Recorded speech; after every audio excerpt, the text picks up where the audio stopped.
Hello, नमस्ते, जय Hind. सनमार्क digital में आपका स्वागत है। मैं हूं दिल्ली से विभा शर्मा और मेरे साथ है मेरी वरिष्ठ सहयोगी Sarjana Sharma. Hello Vibha. Hello sir, कैसे हैं आज आप? मैं बिल्कुल ठीक।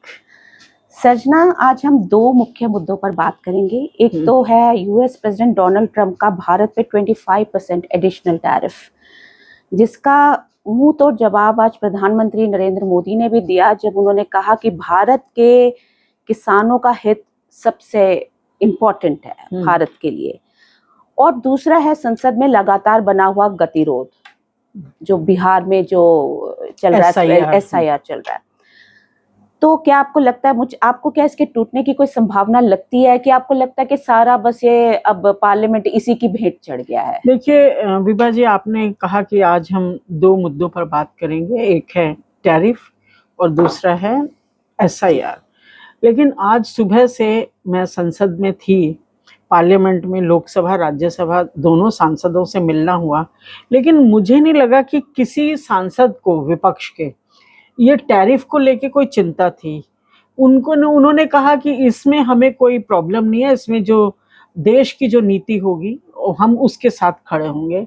तो इट मीन्स टैरिफ उनको कहीं पर भी इफेक्ट नहीं कर रहा है इंडी ब्लॉक को। अभी उनका मानना है कि फॉरेन पॉलिसी मैटर है और इसमें जो भी भारत का रुख होगा हम उसमें भारत का ही साथ देंगे। ओके, बस इसमें एक थोड़ा सा मैं डालना चाहूंगी। वो बात अलग है कि कल कांग्रेस ने बहुत ही तीखी टिप्पणी करते हुए ये कहा कि नरेंद्र मोदी को शायद भूतपूर्व प्रधानमंत्री इंदिरा गांधी से सबक लेना चाहिए कि विदेश नीति में कैसे।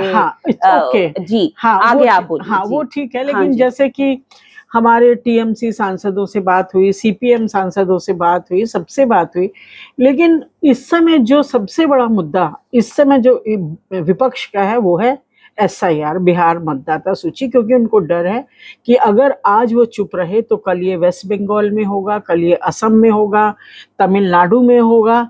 तो ये भी एक फियर है उनका। और दूसरी बात ये है कि उनका ये कहना है कि जैसे टीएमसी की डोला सेन से हमारी बात हुई तो उन्होंने कहा कि फिर तो 2024 का जो लोकसभा चुनाव हुआ वो तो इन्हीं मतदाता सूचियों के आधार पर हुआ था, तो फिर तो वो भी फेक है चुनाव। ये बात अगर आपको याद हो, इसमें भी है ये। जी, समाजवादी पार्टी के जो एमपी हैं धर्मेंद्र यादव, उन्होंने भी यही बात कही कि 40 जो कि चुन के आए थे लोकसभा सांसद, इसका मतलब वो 40 के 40 ही सही नहीं चुने गए। हाँ, तो ये टेक्निकली दे में भी राइट और रॉन्ग, वो हम अभी नहीं कह सकते। पर इस समय क्योंकि आज आप देखिए 3rd वीक है मानसून सेशन का, और 3rd वीक कल पूरा हो जाएगा।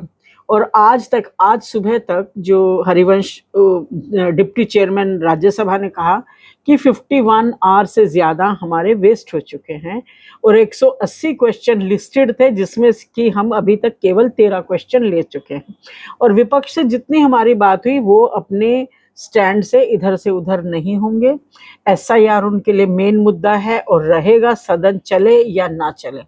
सुबह तो क्या होता है कि जैसे सुबह के समय में 0 आवर है और क्वेश्चन आवर है, तो उनकी डिमांड ये है, आज भी 25 नोटिस थे, तो उनकी डिमांड ये है कि भाई पहले हमारी बात सुनी जाए। और वो विपक्ष इस पे भी तैयार है कि 267 के बजाय 4 घंटे की बहस या कोई भी बहस हो जाए, लेकिन हम बहस किए बिना कोई काम नहीं होने देंगे। ये मुद्दा हमने लास्ट टाइम भी डिस्कस किया था, पर शायद सरकार इसके बारे में सोच रही है, नहीं सोच रही है, आपको क्या लगता है? नहीं, सरकार का देखो, किरण रिजिजू ने बहुत साफ बोला कि ये हमारा काम नहीं, मंत्री बयान नहीं दे सकता है, क्योंकि चुनाव आयोग एक इंडिपेंडेंट कॉन्स्टिट्यूशनल बॉडी है, लेट देम रिप्लाई।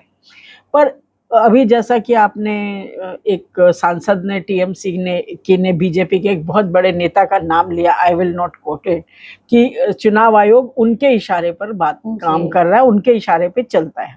आप भी समझ गए उनका इशारा कहाँ पर है। तो मुझे लगता है जो हमारी जो बात हो रही है सांसदों से, मुझे नहीं लगता कि कोई काम हो पाएगा। हाँ, आफ्टर लंच, जबकि जिसमें जब बिजनेस चलता है, बिल्स वगैरह, जैसे कि आज किस पे चर्चा हो रही है? आज शिपिंग बिल, वो पिछले कल जो पास हुआ था वो carriage of goods by sea act 1925 को अमेंड किया, जी तो वो कल पास हो गया। विपक्ष अपना हल्ला हंगामा करता रहा, बिना उनकी बात बिना नहीं उनको बुलाया गया, उनका नाम लिया गया, वो पर नहीं उन्होंने बोल रहे, पार्टिसिपेट नहीं उन्होंने सिर्फ अगर वो खड़े भी हुए तो SIR की ही उन्होंने बात की।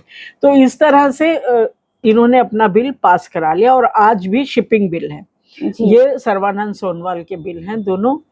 तो आज भी मुझे लग रहा है, अब उसके बाद लोकसभा में कल ये पारित हुआ था, आज राज्यसभा में भी हो ही जाएगा। तो इनका काम अपने बिल पास कराना। जी और उनका काम है, उनके लिए पॉलिटिकल सर्वाइवल का मुद्दा है, क्योंकि हाँ। क्योंकि अब नहीं तो कब करेंगे वो, और क्योंकि ये इसके बाद ये पूरे देश में लागू होने की पूरी संभावना और है। ये बिल ना और होना विपक्ष भी के लिए चाहिए। उतने महत्वपूर्ण भी नहीं है कि जी जी ये तो आम है ना, आम भी है, छोटा। मतलब हाँ, इसमें तो इसमें किसी का हाँ, हाँ बात हाँ, आपकी सही है हाँ, पर सजना। लेकिन जैसे स्पोर्ट्स पॉलिसी को लेके दे आर वेरी स्ट्रिक्ट। जी तो उन्होंने they have taken a stand, उन्होंने कहा ये पास नहीं होगा, पहले इसको उस पे पहले भेजा जाए, ये स्टैंडिंग कमेटी के पे पास जाएगा, उसके ये बाद इस सबसे पर अच्छा बात तरीका होगी। है डिलेइंग टैक्टिक हाँ, का। हाँ, एक्चुअली जब कुछ समझ ना आ रहा हो तो उसको कह दो स्टैंडिंग कमेटी पे भेज दिया जाए। हाँ, तो व्यूअर्स, दर्शकों, अब आपको सजना जी ने बताया कि पार्लियामेंट में क्या हो रहा है।